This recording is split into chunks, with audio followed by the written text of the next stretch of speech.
Hey everyone, this is Zach again. Today I want to talk about some sort of basic moves. They're kind of like standard moves to do in certain situations. Um, as everyone should know, there's never any actual standard moves to do in every single situation because the game of Go is so complicated that any possible move could be correct in any situation.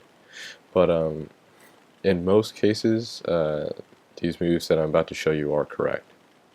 So I'll go ahead and give you different variations and different ways you could possibly play in different situations, and I hope they'll help you. So the first one's just something very basic.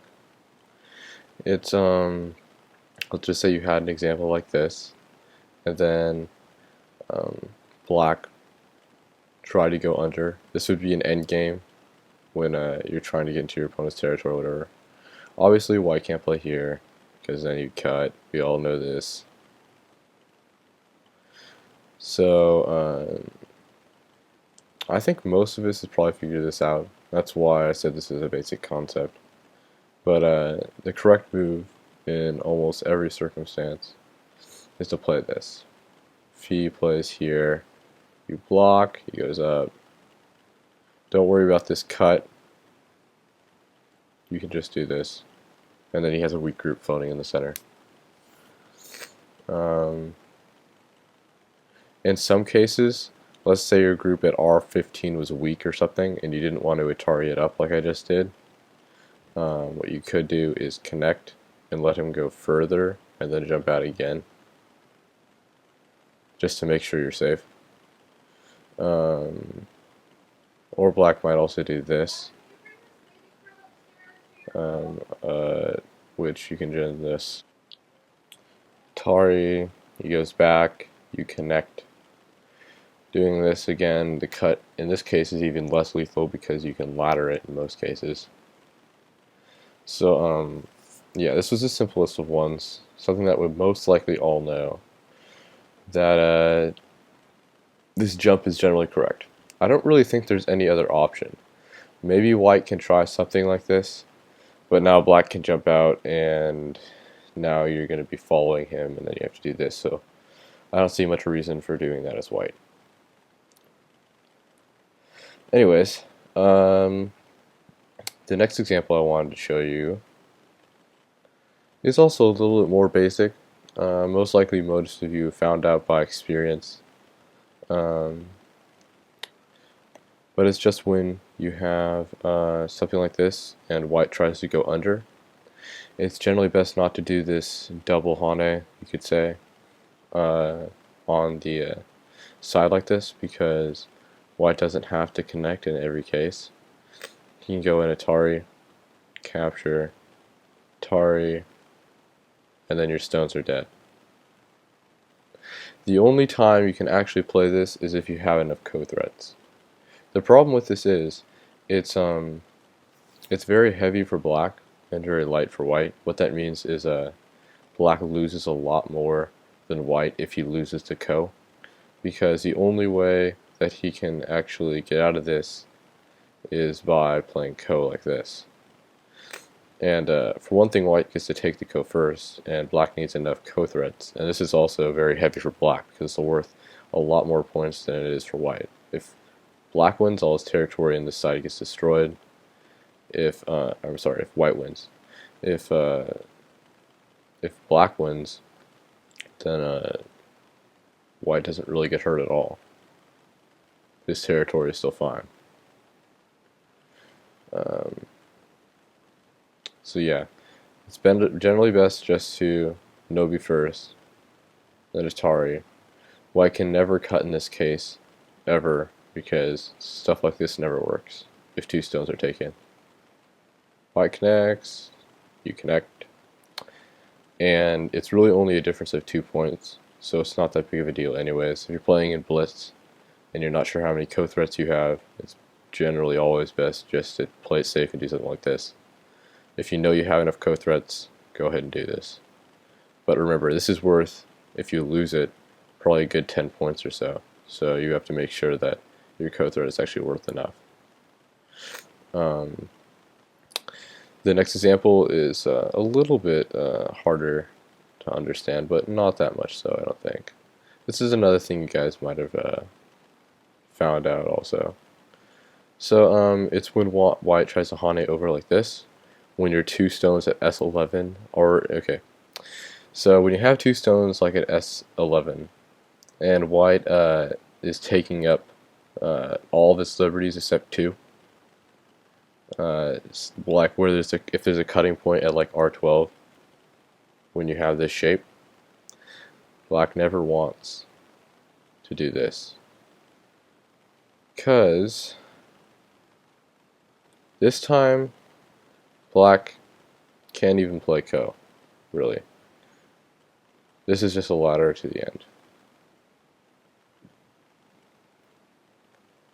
The only thing he could try for is he could do something like this and capture it like this, so he gets a little bit more out of it than if all of his stones die. But still, white got into his territory and destroyed some points, and he can still come back and do something like this. So when you have the shape at S11, where it's a cutting point at R12, and you only have 2 liberties, your 2 stones, you never want to hane like this, because you can't. In every case, your 2 stones are going to die.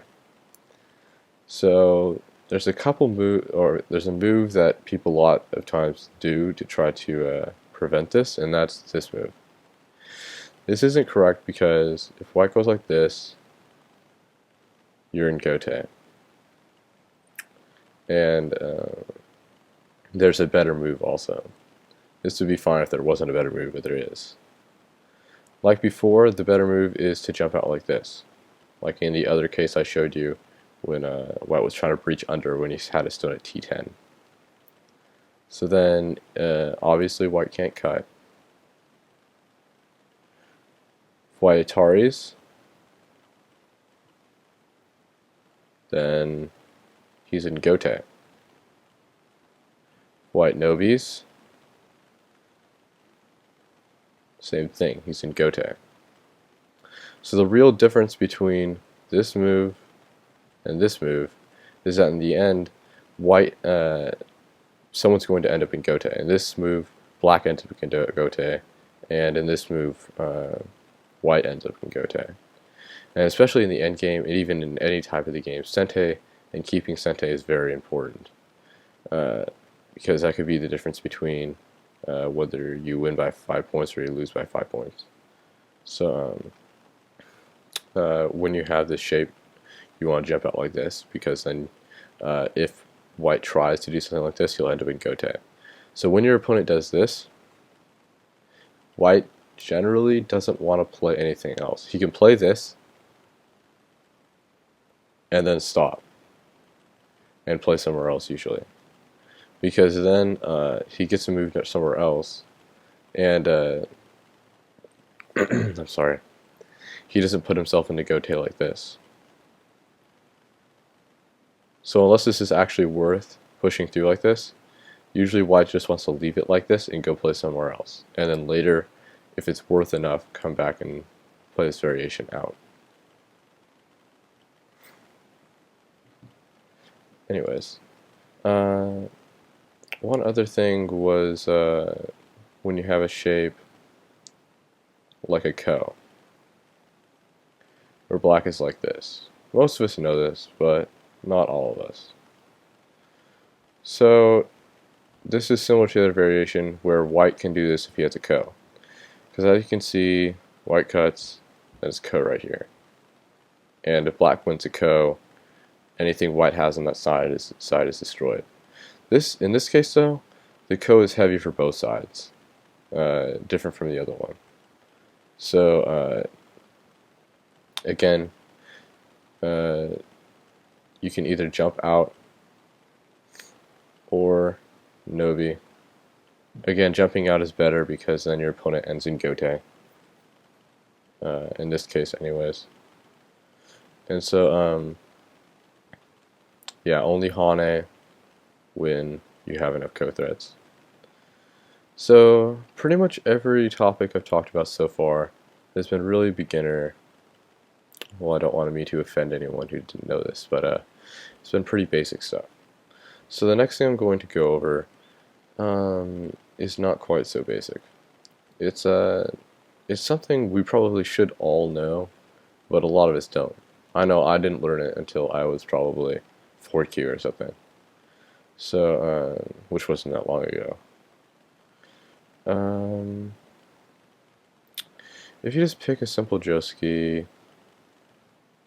yeah, this one will work. So let's go ahead and take this Joski for instance. One most of us all know. One I've went over before also. So we know black has this choice also. And doing this leaves the weakness at here later, if you guys watch my lectures. But, or I can do this. So it's with the S2 endgame. So later in the game, black can choose to go ahead and play this. I remember the first time I saw this, I wasn't sure if this was a legitimate move. It just looked so weird because it was a stone on the first line. But it's actually quite common. It's a common endgame to use, in case you don't know. So something a lot of people don't know is what to do to counter this move. A lot of people first time, they think, okay, I want to go ahead and do this because it's Sente. Then maybe they try to follow up with something like this.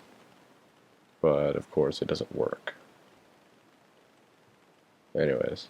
So this is not good because all your territory is getting destroyed. So the correct move actually, well actually let me just go through a couple other variations. Something I started doing was this move, because I saw, okay, black Ataris, I double Atari, he captures. Then I also have the choice of doing this if I have co-threats, or I can Nobi. And so now I'm getting a little bit more out of this. And so this looks better, of course, than the other variation. It is better than the other variation, but it's still not the best. Obviously doing this doesn't really do anything. The best variation actually looks very strange. And let me go add a stone in just in case. The correct variation is this move in most cases. This is not always the case.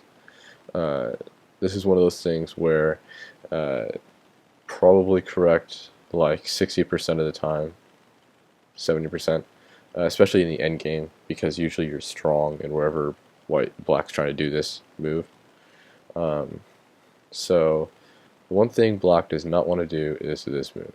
And it might seem strange. Seems like, okay, obviously I want to do this, because then I get to ladder it all the way to the end. It almost looks like a mistake at first. But then when you do this move, it's not quite so much. Because now you're starting to see you have a false eye and you're behind your enemy lines. So obviously you're not going to be able to make two eyes in this small area. The only way you can is to either kill white's group or escape somehow. But how are you going to do any of those things? In this case, I'm not sure if you can do something, but I'm pretty sure there's no chance to get away. So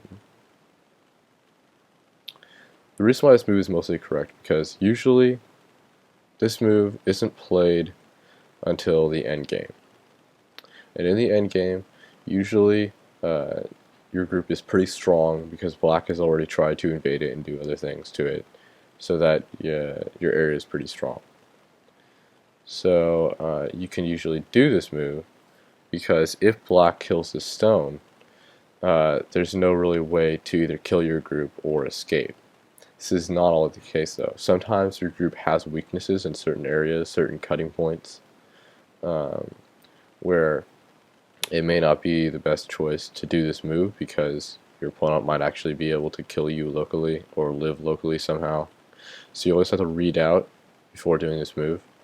But in most cases this is the best move because usually the move that is played is black just backs off.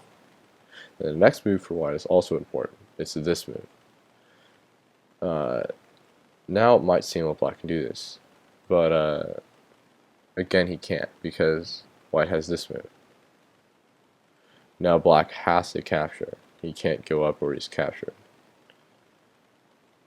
So he captures, and we're back to pretty much the same thing as before, except that now white has to come back. But yeah, so this is the correct move for white. Black backs off again, and white connects, or whatever. So this is considered the best because you get the most points out of it. That's why generally you want to play this move. But variations like, if this move doesn't work, variations to look for to use is usually this one and this one also. Because obviously black can't extend anymore. The only thing he has is to go back. And then you can do this. He has to go back again. The only thing I don't like about this is because in certain cases black can no-B again.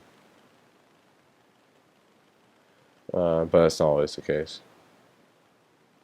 Yeah, I should have went over this variation. This one's also one that a lot of times can be played. The reason I like this move over this move is, I don't want to sound mean or say anything, but sometimes the first instinct people come to mind is just to play this move. And then, of course, I gain a lot out of it because then his endgame didn't work. So, yeah. Generally this move, or this move is fine. Also, I just like moves that look really weird, like Tessagis. And I guess this you can consider kind of a Tessagi, except it's kind of played a lot, so not necessarily. But, yeah, anyways. I think that's about it for this lecture. I think I've covered everything. I think I've done about every variation. If you had any questions on anything, please ask, comment, or whatever. If you liked it, please subscribe. I should be coming out with another video soon, and I'll see you guys all later.